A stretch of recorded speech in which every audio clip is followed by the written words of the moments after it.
দশম শ্রেণীর জন্য ইতিহাসের আরেকটি টপিক, সেটা হচ্ছে ভারতীয়দের শিক্ষা প্রসারে ব্রিটিশ কোম্পানির কি ভূমিকা ছিল, ঠিক আছে? বা এটাও বলতে পারো যে ভারতে পাশ্চাত্য শিক্ষা বিস্তারে সরকারি উদ্যোগ, ব্রিটিশ সরকারের কি উদ্যোগ ছিল সেটা সংক্ষিপ্ত বর্ণনা করো। প্রথমত যেটা বলতেই হয় সেটা হচ্ছে ব্রিটিশরা কিন্তু ভারতীয়দের শিক্ষা ব্যবস্থার প্রসার প্রসঙ্গে উৎসাহী ছিলেন না। তারা মনে করত, মানে তারা মনে করতেন যে আহ, ভারতীয়রা যদি শিক্ষিত হয় তারা সব বুঝতে পেরে যাবে, এবং তারা উচিত অনুচিত বা ব্রিটিশ সরকারের বিরুদ্ধে একটা প্রতিরোধ গড়ে তুলতে পারে উচিত অনুচিত বুঝে নিয়ে গিয়ে, এবং তাদের মধ্যে জ্ঞানের আলো জ্বলবে, তারা সবকিছু সম্বন্ধে জেনে যাবে। সেই জন্য তারা পিছিয়ে পড়ে আছে, সেটাই থাক। এছাড়া তাদের কোনো ইচ্ছাও ছিল না ভারতীয়দের উন্নতি কল্পে নিজেকে নিযুক্ত করা, এটা চেষ্টা তারা কখনোই করতে চায়নি। এবং তাদের জন্য ব্যয় করা, তাদের জন্য অর্থ ব্যয় করা, তাদের জন্য সমস্ত কিছু কমিশন গঠন করা, এটা কিন্তু তারা কখনোই করতে চায়নি। আর আর আরেকটি কারণ হচ্ছে ভারতীয়রা প্রথমে পাঠশালা, আহ, মাদ্রাসা, পাঠশালা, টোল পাঠশালা, মক্তব মাদ্রাসা প্রভৃতি যে শিক্ষা ব্যবস্থার মধ্যে দ্বারা দিয়ে যাচ্ছিল, এবং এই প্রতিষ্ঠানগুলোর মাধ্যমে যারা শিক্ষিত করতো ছেলে মেয়েদের, এই যে ব্যবস্থা, শিক্ষা ব্যবস্থা, এটার রদবদল ঘটাতে কিন্তু ব্রিটিশরা চায়নি, ঠিক আছে?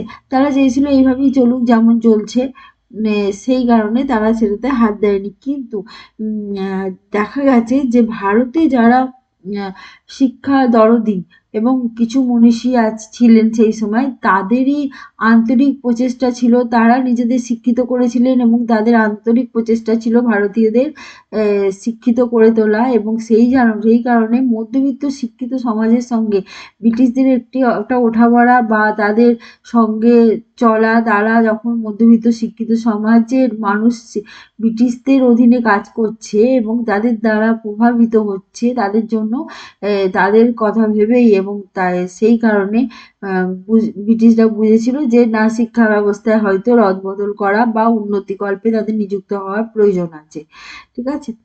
এবং এই কারণেই ইস্ট ইন্ডিয়া কোম্পানির পরিচালক সভার সভাপতি চার্লস গ্রান্ট এবং উইলিয়াম ফোক্সের মতন কিছু ব্যক্তি, কিছু মানে ব্রিটিশ ব্যক্তি, তারা এগিয়ে আসেন এবং সমাজে কুসংস্কার, অন্ধবিশ্বাস এই সমস্ত দূর করতে যে শিক্ষার আলো জ্বালানো প্রয়োজন সেটা তারা অনুভব করেন।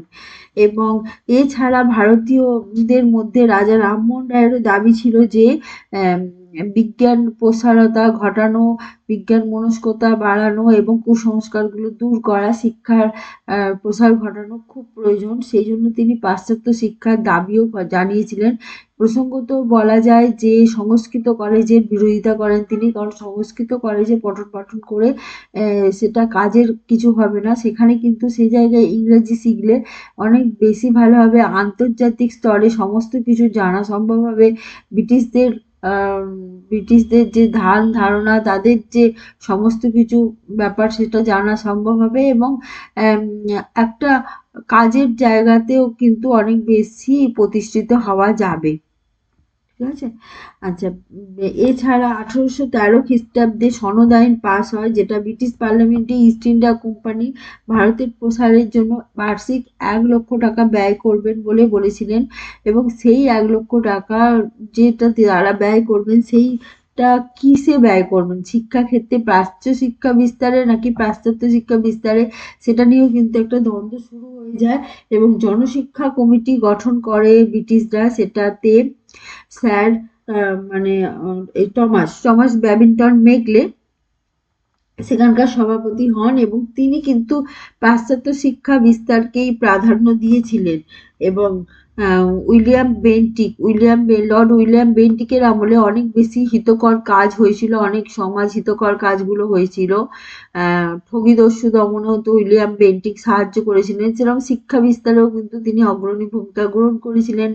টমাস ব্যাবিংটন মেকলের মাধ্যমে কিন্তু তিনি চেষ্টা করেছিলেন পাশ্চাত্য শিক্ষার বিস্তার ঘটাতে, কিন্তু টমাস ব্যাবিংটন মেকলে চেয়েছিলেন এমনভাবে শিক্ষিত সমাজ গঠিত হবে যারা হবে মানে তাদের চলন বলন, আদব কায়দা, তাদের পোশাক আশাক, তাদের সমস্ত কিছু যে সংস্কৃতি সেটা পুরো পাল্টে গিয়ে, নিজ সংস্কৃতি পাল্টে গিয়ে ব্রিটিশদের সংস্কৃতির মতো আদলে তৈরি হবে এবং তারা জন্মসূত্রে ভারতীয় হলেও ব্রিটিশদের অনুগামী হয়ে উঠবে তারা, এটা মনে করেছিলেন। এই প্রসঙ্গে চুইয়ে পড়া নীতিটি আসে। চুইয়ে পড়া নীতি নিয়েই কিন্তু 2 নম্বরের কোশ্চেন হয়।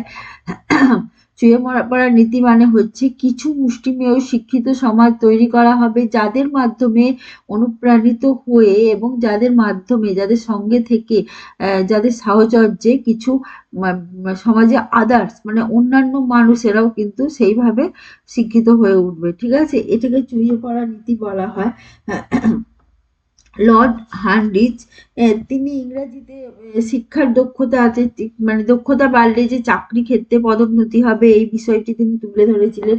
এছাড়া উডের ডেসপ্যাচ, তিনি বোর্ড অফ কন্ট্রোলের সভাপতি ছিলেন চার্লস উড, এবং তার যে 1854 সালে তিনি কিন্তু একটু ডেসপ্যাচ ডিক্লেয়ার করেন, এই শিক্ষা সংক্রান্ত নির্দেশনামা বলা হয় একে, চার্লস উডের ডেসপ্যাচকে। এই প্রতিবেদন অনুযায়ী বিএমসি স্থাপিত হয় কলকাতা, মুম্বাই এবং মাদ্রাসে, এখানে বিশ্ববিদ্যালয় স্থাপিত হয়।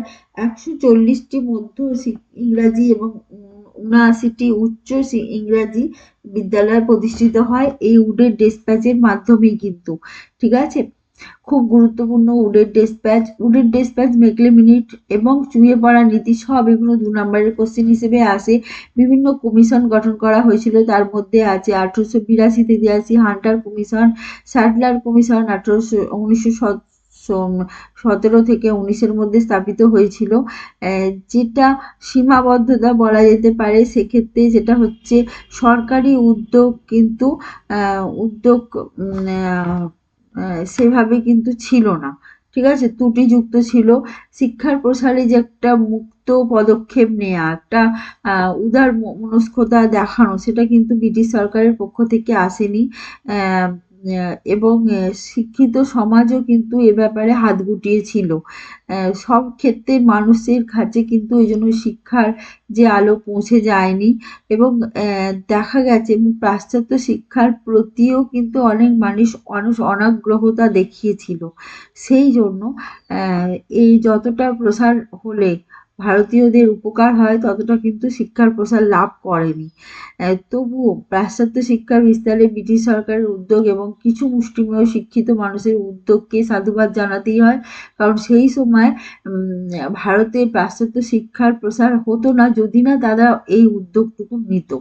ঠিক আছে, আচ্ছা আজকে এই পর্যন্ত। ওকে, বাই।